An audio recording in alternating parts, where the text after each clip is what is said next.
ညောင်မေတစေဝါရွက်တို့ဟာလေထဲဝယ်ပြန်ဝဲနေကြပါတယ်။ဝင်းပြင်မှာရွှေရောင်မတောက်တော့ပဲရော်မွဲ့၍နေလေပြီ။လေသမားတို့၏တဲအောင်ကနာတို့ဟာ၆ကလျက်ရှိပါတယ်။လူစားလူနာကိုပင်မမြင်စွမ်းနိုင်တော့လေသူလေသားတို့၏တင်းကြီးတံမှာစိတ်သုံးလေပြီဖြစ်ပါတယ်။ကျိုးငတ်တို့ဟာတလင်းပြင်မှဖိတ်စင်ကျွင်းကြံခဲ့သောစပားစီကလေးများကိုလိုက်လံ၍ကောက်စားနေကြပါတယ်။မိန်ရာသည်ဤကျေးလက်ရှုခင်းမှာညင်းငွေပွဲရာကောင်းလာပါတယ်။ဒါကတော့ရှုခင်းကိုအရသာခံ၍ငေးမောတတ်သောစိတ်ကူးရင်သမားများအတွက်သာဖြစ်ပါတယ်။ကျေးလက်တော်ရွာမှလေယာမြေဖြင့်အတန်းမွေးမြူကြရသူများကတော့ဤမိန်ရာသည်ကလေးတွင်မှပဲအတော်အသင့်စိတ်ချမ်းမြေ့မှုကိုခံစားကြရရှာပါတယ်။ဤအချိန်ကလေးဟာတစ်နှစ်တာအတွက်သူတို့အဖို့အလုံးနာခြင်းဖြစ်ပါတယ်။ငွေကြီးချောင်းနေသူများကအလူအတန့်ပြုလုပ်ချိန်ပွဲလန်းသပင်စီရင်ကြီးမှခြင်းလည်းဖြစ်ပါပြီတဲ့။ဒါကြောင့်သူတို့ကဤမည်သောမိန်ဦးတွင်ကြည်နူးမှုကိုခံစားကြရရှာပေတယ်။ကျေးလက်တော်ရွာမှလူများစုများပျော်ရွှင်ကြည်နူးနေခြင်းမှုကျွန်တော်လည်းပျော်ရွှင်လာပါတယ်။ကျွန်တော်ပျော်ရွှင်ရခြင်းမှာအထက်ပအကြောင်းအရာများတွင်မှပွဲလန်းသပင်များကြောင့်တကြောင်ပြီးနောက်တမိုးနေတဆောင်းကာလအတွင်းလေကွင်းပြင်တွင်သွားရောက်နေထိုင်ကြသောအမေနှင့်အဖေတို့ဟာလေထွက်သဘာများအားရောင်းတန်သည်ကိုရောင်း၍ဝမ်းစာသဘာများကိုရွာအိမ်ရှိကြည်တဲ့ပုတ်ထဲသို့သိမ်းသွင်းကရွာသို့ပြန်လဲပြောင်းရွှေ့ခဲ့ကြလေပြီထို့ကြောင့်ကျွန်တော်ကအမျှထက်ပို၍ပျော်ရွှင်မိမည်ဟုထင်ပါတယ်ဟုတ်ပါတယ်တမိုးနှင့်တဆောင်းလုံးနီးကပ်စွာမနေခဲ့ရသောအမေရင်ငွေတွင်မိတွဲကအဖေ၏ယူရမှုကိုခံယူရလေပြီထို့ကြောင့်ကျွန်တော်ဟာဤမိန်ရာဒီကလေးအားမမေ့နိုင်လောက်အောင်ချစ်ခင်မျက်နှာခဲ့ရခြင်းလည်းဖြစ်ပါတော့တယ်ယခုတိုင်ပင်ရော်ရွက်ဝါတွေကျွေဝဲ၍ရွံ့လူဝေသောရာသီသို့ရောက်ရှိတိုင်းငယ်စဉ်ကနေထိုင်ခဲ့သောကြေးရွာနှင့်ကွယ်လွန်ခဲ့ပြီဖြစ်သောအမေနှင့်အဖေတို့အားတန်းတလွမ်းဆွမိပါသည်ကျွန်တော်ဤဝိညာဉ်မှာလည်းငယ်စဉ်အတိတ်စီသို့ပြန်လဲရွေးရှားသွားတတ်ပါတယ်လူလေးမင်းဒီနေ့ဘဲမှမသွားရဘူးအိမ်မှာစာဖတ်နေရမယ်အဖေဟာကျွန်တော်အားမျက်နှာခရီတီနဲ့ပြောပါတယ်တော်ကလည်းတော့လူလေးကြောင်းရတဲ့အချိန်ကလေးများလွတ်လွတ်လပ်လပ်နေပါစီမချုပ်ချယ်ရင်တမ်းပါနဲ့အမြဲတမ်းကျွန်တော်ဘက်မှာအေးပေးတတ်သောအမေကဝင်၍အဖေစကားကိုကန့်ကွက်ပါတယ်မဲနုမင်းဘာမှမသိပဲနဲ့ဝင်းမရှုပ်ဆမ်းပါနဲ့ဒီကောင်လေးကခုတလောအပြက်စီကြီးပြက်စီနေတာကွအဖေကအမေအားအော်ပြလိုက်ပါတယ်အမေကငြင်၍မသွားပါအဖေအားပြန်၍မိကုံထုတ်ပါတယ်ကျုပ်သားလေးဘာမှပြက်စီနေတယ်လဲတော့ပြောစမ်းမအောင်ကျွန်တော်မှအဖေနဲ့အမေခတောက်ကစားဖြစ်နေစဉ်တနေရာ၌အသားကလေးကုတ်ယူနေရပါတယ်စိတ်ထဲတွင်တော့အဖေအားမကြည်မနှက်ဖြစ်ခါအမေအားကျေးဇူးတင်မိပါတယ်ပြီးနောက်အမေကအရေးသာပါစေဟုလည်းဆုတောင်းနေရပါတယ်ဘာများပြက်စီနေတယ်လဲဆိုတာမင်းမသိဘူးပေါ့မသိပေါင်တော့မင်းဒီလိုကလေးကန့်တတ်အောင်မလုပ်ဆမ်းပါနဲ့မင်းတို့ရာကောင်လေးကခုတလောဟိုရွာလေပိုင်းကထုံးတင်ရဲ့အသားကြော်ခင်တို့နဲ့ပေါင်းပြီးတော့လေးကွာတစ်ချောင်းနဲ့ငှက်ကလေးတွေလိုက်တန်နေတာမင်းလည်းအသီးသားပဲမဟုတ်လားအမေမှာစောရကမတတ်နိုင်တော့ပဲဗဇက်အဟောင်းသားနဲ့ဖြစ်နေရပါတယ်တကယ်တော့လေဟုတ်ပါတယ်ကျွန်တော်မှာယခုနေရသည့်ကျောင်းမရက်တွင်ကြော်ခင်တို့ဆံဝတို့လူတိုင်းနဲ့အတူငှက်ပစ်သောအလုပ်ကိုအစွဲအလန်းကြီးစွာလုပ်ကန်လျက်ရှိပါတယ်ကျွန်တော်အဖေမှာဘာသာရေးကိုအနုအညွတ်ရိုသေကိုင်းဆိုင်သူဖြစ်ရာကဤကဲ့သို့ပါဏာတိပါတာလုပ်ငန်းကြီးကို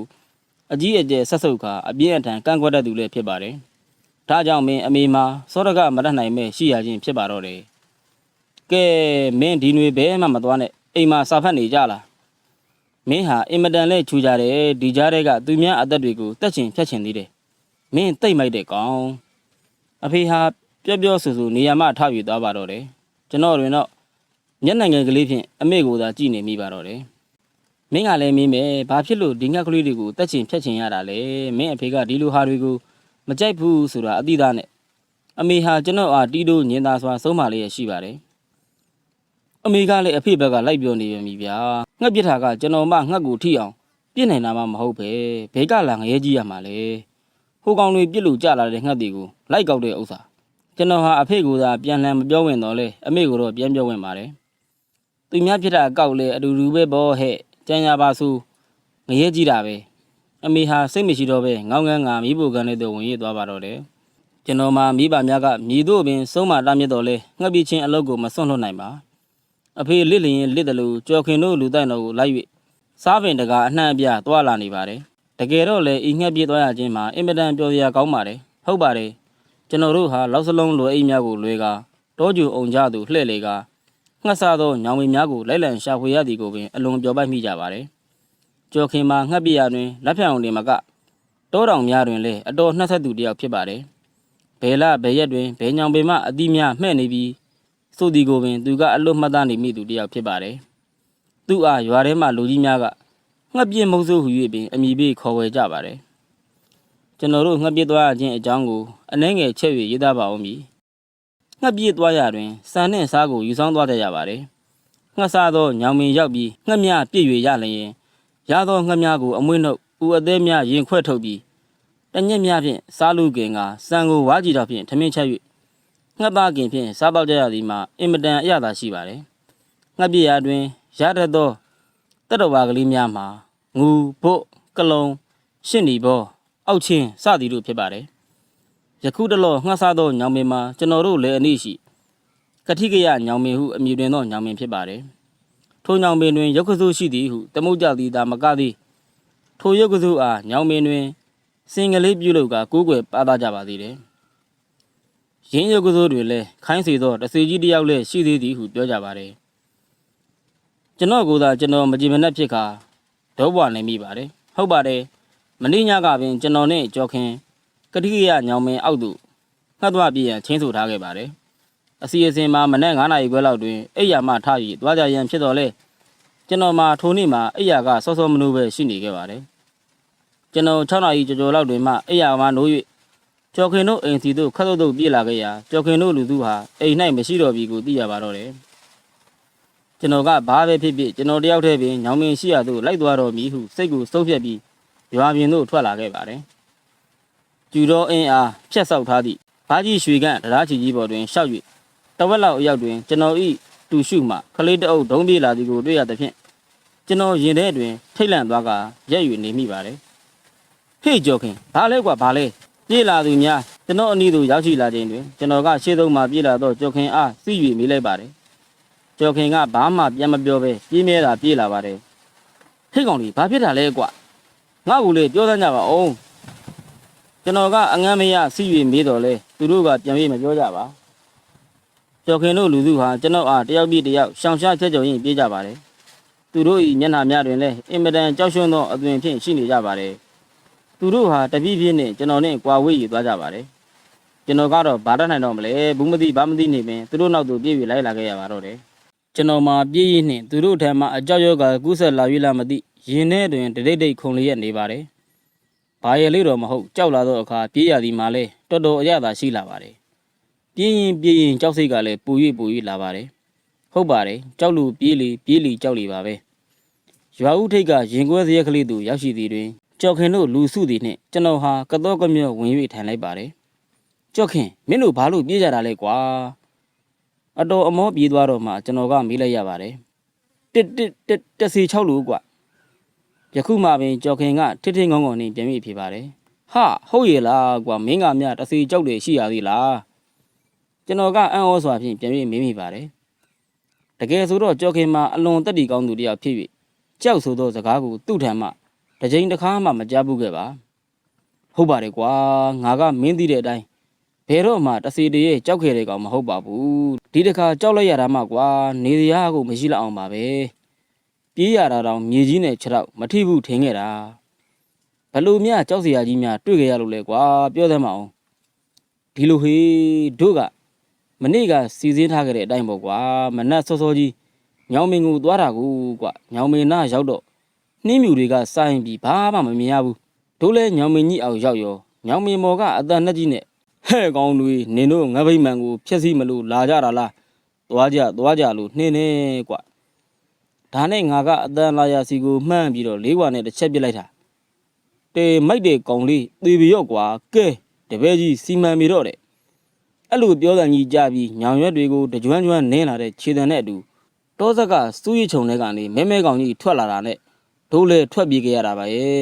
မင်းတို့ကလေးကွာနဲ့ခမ်းမပြေးကြဘူးလားကွာပြစ်ပါပြီလားကွာ10ချက်လောက်ပြစ်ပေမဲ့ဒီကောင်ကြီးကမဖြုံဘူးကွာရှေ့ကိုသာတိုးလာတယ်ကျော်ခင်ကဤသို့ပြောလေသည်တွင်ကျွန်တော်မှာဘာမှဆက်မပြောတတ်အောင်ငိုင်း၍ကြသွားပါတယ်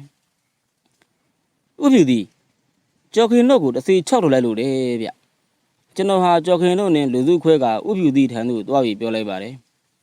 ဘဲက6ထားလဲကျွန်တော်တို့လယ်နာက ကတိကရညောင်မင်းကြီးကဗျ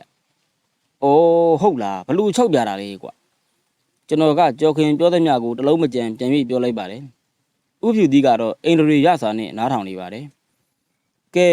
မင်းနဲ့ငါနဲ့အဲ့ဒီညောင်မင်းကိုသွားကြရအောင်။ကျွန်တော်တကအဆုံးတွင်ဥဖြူသီးကဤသို့ပြောကညောင်မင်းရှိရာသို့ဥဖြူသီးနှင့်ကျွန်တော်ထွက်လာခဲ့ပါတယ်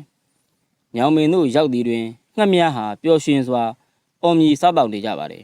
။ကျွန်တော်ဟာငှက်များအားပြစ်ချင်ခတ်ချင်လှပါတော့လေကြော်ခင်ပြောသောအတန်နဲ့ကြီးအော်တန်ကိုကြားရောင်ပြီးလူမဲကြီးထွက်လာမည်ကိုကြောက်ရွံ့သဖြင့်မပြစ်ဖဲနေရပါတယ်။ဥဖြူသီးဟာညောင်မင်းကြီးအားမော့ကြီးကအတန်ကြာစွာအကဲခတ်၍နေပါတယ်။ရင်းနောက်တွင်မဲမဲတရဝါကြီးထွက်လာသည်ဟုဆိုသောတောဆက်သူလျှောက်သွားကစူးရီချုံတွင်တစုံတစ်ခုတွေ့လို့တွေ့ညာရှာဖွေးနေပါသေးတယ်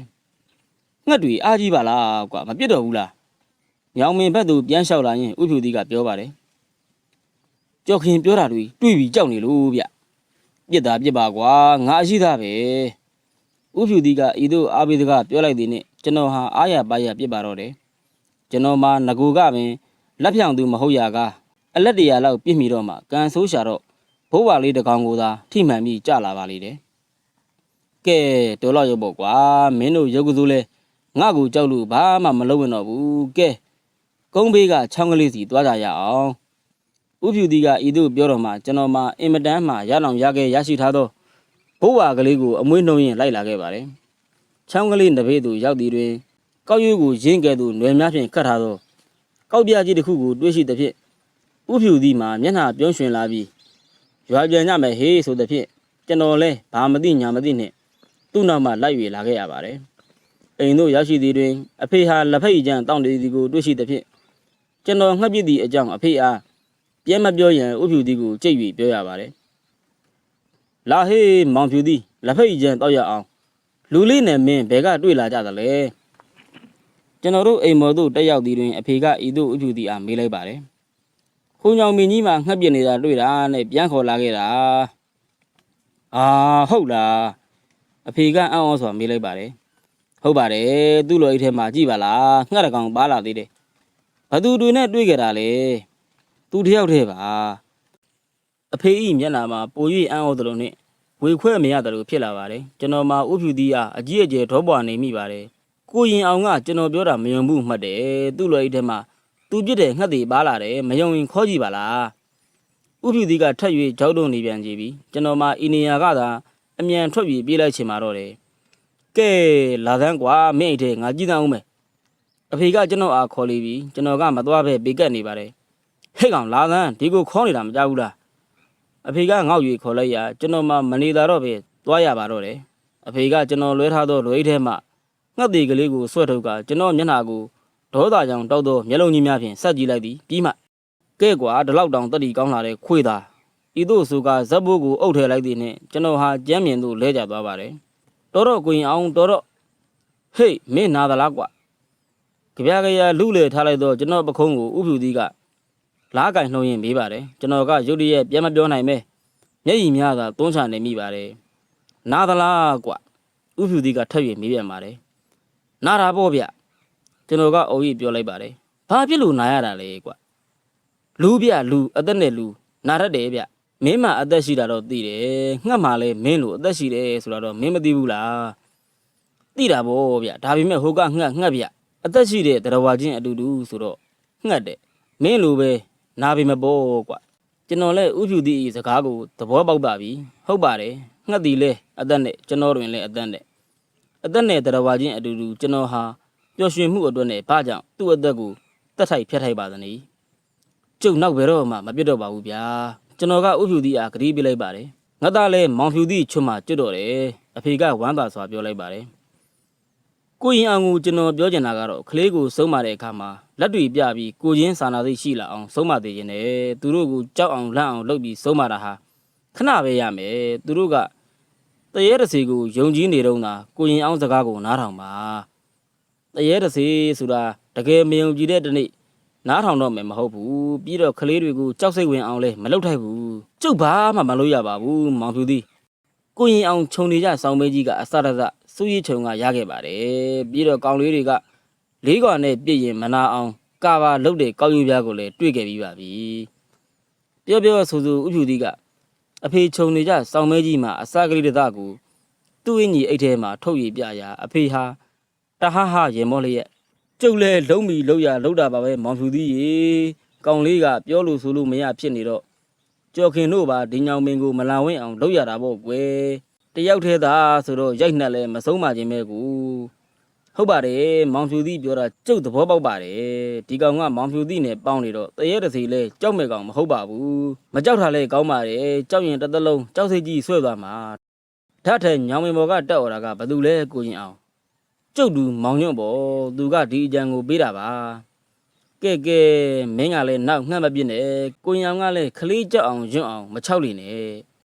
တော်လန်ကြီးကာလတွင်ဖက်စစ်ဂျပန်တို့ရက်ဆက်စွာတပ်ဖြတ်ခြင်းဖြင့်အသက်ဆုံးရှုံးကြရသောဖခင်ကြီးအားလွမ်းဆိုးတရိယာစွာဖြင့်ရေးခဲ့ပါတော့သည်